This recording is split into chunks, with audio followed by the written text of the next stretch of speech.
और मेरी माँ, एक बार कोई व्यक्ति भगवान भोलेनाथ से जुड़ जाए, कैसे जुड़ेगा? हर हर महादेव बोलना पड़ेगा और एक बार कोई भोले का नाम ले ले, कहते हे भोले तू मेरा और मैं तेरा। क्या कहे? हे भोलेनाथ तुम मेरे हो और हम तुम्हारे हैं, इसके अलावा और हमें कुछ कहने की या कुछ करने की जरूरत नहीं है। और यदि माता हमने कह दिया कि महाराज भोलेनाथ आप हमारे हो, तो महाराज क्या होगा? भोलेनाथ भी कभी आपको ठुकराएगा नहीं। दुनिया के लोग ठुकरा देंगे, लेकिन भोलेनाथ कभी नहीं ठुकराएगा। क्यों नहीं ठुकराएगा? उसके यहाँ अमीरी गरीबी चलती नहीं है। आज का इंसान भगवान से दूर भागता है, लेकिन प्यारे आपको मालूम होना चाहिए एक दिन उसके पास ही जाना है। जाना है कि नहीं? आप देखिएगा मेरे भाई बहन, जब कोई व्यक्ति मरता है, मैंने किसी को भी मरा सोना चांदी ले जाते नहीं देखा है, कोई मकान दुकान ले जाते नहीं देखा है, कोई भी मेरे भाई बहन धन दौलत पैसा खजाना नहीं ले जाते देखा है, केवल जाते देखा है तो महाराज अच्छाई और बुराई लेकर के जाता है। किसने कितना अच्छा किया, किसने कितना बुरा किया, ये सब देखता है। हमें कई बार जाने का काम पड़ता है, तो हम देखते हैं महाराज आगे आगे सब यात्रा चली जा रही है, पीछे पीछे लोग कीर्तन कर रहे हैं और उससे पीछे महाराज बुराइयां चल रही है। क्या देखो अच्छा रहा चला गया, बहुत बुरे किए थे इसने। अब बुरे काम तो महाराज कितने होते, गिना नहीं बैठा तो पूरी कथा बुरे काम में हो जाएगी। क्या होता है कि मेरे भाई बहन बुराई जो कहीं ना कहीं होती है, वो माताओं हमें गर्त में ले जाती है मेरे भाई बहन। इसलिए गरीबी अमीरी हमारे यहीं चलता है।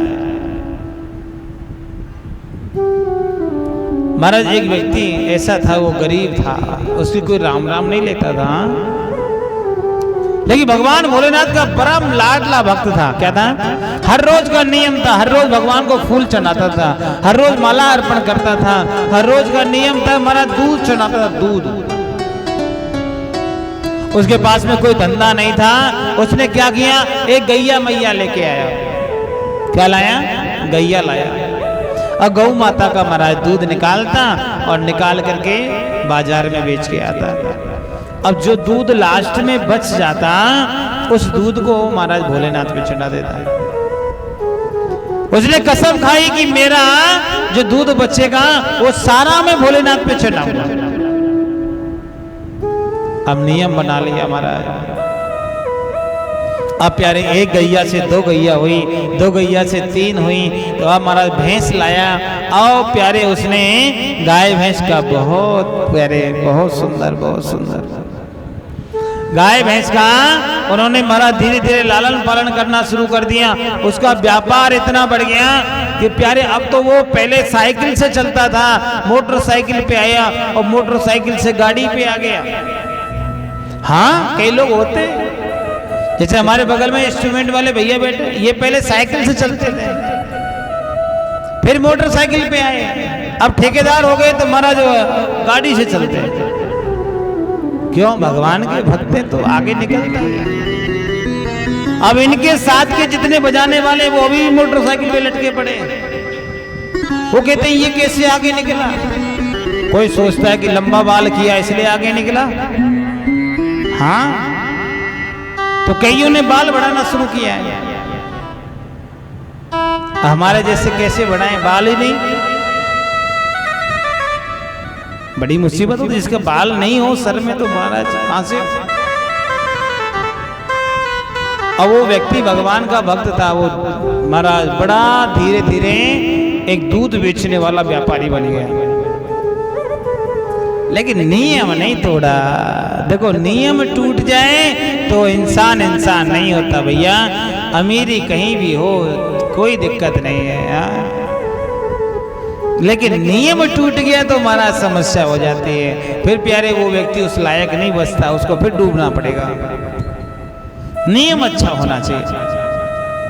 उसका नियम आज भी है कि भगवान का जो दूध बच जाता है उसको भगवान को ही चढ़ाता है, ना कि बेचता है। अंदर वो भाव नहीं हुआ, वो भाव खत्म नहीं हुआ जो पहले था महाराज।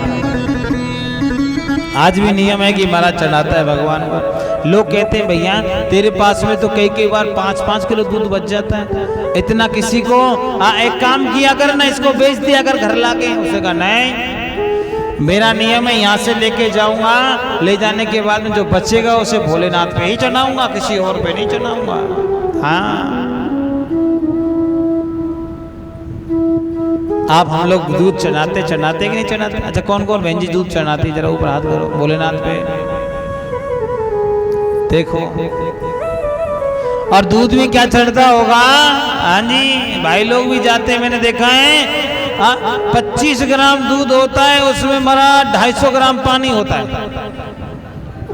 दूध नहीं, सफेद पानी चढ़ाते हैं महाराज। क्या चढ़ाते हैं अब बताइए महाराज, जरा सोचिए। जिस परमात्मा की कृपा से, अरे भैया जब 25 ग्राम है तो 25 ग्राम ही चढ़ावे ना, पानी क्यों मिलाना? यदि हमारे को 25 ग्राम भगवान ने दिया है तो हमको 25 ग्राम ही दूध चढ़ाना चाहिए महाराज। उसको 300 ग्राम मत बनाओ, क्या परमात्मा उस 25 ग्राम से खुश हो जाएगा। और मिलावट करी तो महाराज फिर आपको पता ही है, फल भी मिलावट का ही मिलता है। एक गुरुजी हमारे थे, वो कथा सुनाते थे। एक व्यक्ति ने पिलपिला अमरूद चढ़ा दिया था। पिलपिला अमरूद होता है ना, कच्चा होता है, बड़ा ठोस होता है, थोड़ा और पक जाए तो वो थोड़ा सा ठीक हो जाता है। एक बिल्कुल पक जाए पिलपिला हो जाता है, हाँ एकदम। और पिलपिला भोलेनाथ को अमरूद चढ़ाया और भगवान से क्या मांगा कि बाबा मेरे पोता है जावे। बाबा ने कहा ठीक है, हो जाएगा। अब हमारा पोता भी हो तो वो भी पिलपिला हो गया। उसका जो सर था ऐसे बिल्कुल एकदम। और सब लोग उसको कहते भैया तेने ऐसो कौन सो काम करो, तेरे बेटा भी पिलपिलो भयो। माता जी ने एक दिन कह दिया, मैंने पिलपिला अमरूद चढ़ाया था, भगवान ने पिलपिला पोता दिया है। फिर किसी ने बताया कि एक काम किया करो, डेली बेलपत्री चढ़ाया करो, गंगा जल चढ़ाओ और महाराज दूध का अभिषेक करवाओ, तो ये बालक पिलपिला से ठीक हो जाएगा। और महाराज ऐसे ही हुआ, डेली बेलपत्री चढ़ाई, उसका प्रसाद लेके घर आते थे। उसके मस्तिष्क के अंदर हड्डियां कम थी, वो धीरे धीरे हड्डियां बढ़ना शुरू हो गई। और प्यारे वो 5 से 6 साल का जब हुआ तब जाकर के वो बालक ठीक हुआ। देखो भगवान ऐसे हैं, छने रुष्टा छने तुष्टा, रुष्टा तुष्टा छने छने। मतलब थोड़ी में ही महाराज क्या हो जाते हैं, नाराज हो जाते हैं, और थोड़े में ही खुश हो जाते हैं। ऐसे हमारे भोलेनाथ हैं। इसलिए पिलपिला मत चढ़ाना कभी, है मैया। घर में बैंगन धरा है, बैंगन चढ़ा, कई लोग टमाटर चढ़ा देते हैं, कई लोग आलू, कुछ नया मिले तो आलू चढ़ाओ। अरे केला चढ़ा दो, संतरा, मौसमी, जे जो मिले। आलू कोई चढ़ाने वाली चीज है क्या? शिवरात्रि वाले दिन महाराज देखो, जो कुछ ना मिले घास फूस चढ़ावत है। हमारे अंदर भैया बोल रहे थे महाराज भांग का पेड़ हमारे यहाँ एक भी नहीं था, आज भंगेड़ा पूरे गांव में उग रहा है। शिवरात्रि आती लोग बारा भंगेड़ा को भांग समझ के चढ़ा देते हैं भोलेनाथ पे। लो बाबा तेरा तुझको अर्पण। हाँ अब बोलो, अब भगवान फल देगा तो कैसे देगा, बोलो ना। हाँ जी, आज का इंसान तो बड़ा हमारा मतलब ही है। 1 रुपए की बत्ती भी लगाता है, अगरबत्ती भी लगाता है तो भगवान से 100 बार मांगता है। मांगता कि नहीं मांगता? बड़ा बहुत प्यार से मांगेगा, सबके सामने मांगेगा, हाथ जोड़ जोड़ के मांगता है, नाक रगड़ रगड़ के मांगता है, लंबा हो के मांगता है। आज का इंसान क्या कहता है कि तने मने धने सब जीवन, सब कुछ है तेरा, बोले सब कुछ है तेरा, तेरा तुझको अर्पण, बोले जी का बोले को समर्पण, क्या लागे मेरा। ओम हरे हरे हरे महादेव। क्या कहता है कि तन भी तेरा, मन भी तेरा, धन भी तेरा, तेरा तुझको अर्पण। फिर पीछे से सरका देता है, क्या कहेगा? हाँ सुखे संपत्ति घर आवे, क्या कहेगा? सुखे संपत्ति घर आवे, कष्ट मिटे तन का, भोले कष्ट मिटे तन का। सुख भी आ जावे, संपत्ति भी आ जावे, हाँ जी, तन का कष्ट भी मिट जावे। जरा सोचिए कितना मतलब ही है, क्या है, कितना मतलब ही है महाराज। सुख भी आ जाए, संपत्ति किस लिए आ जाए महाराज? हमने आपको असली घी नहीं आजकल तो महाराज नकली घी भी चल गया है,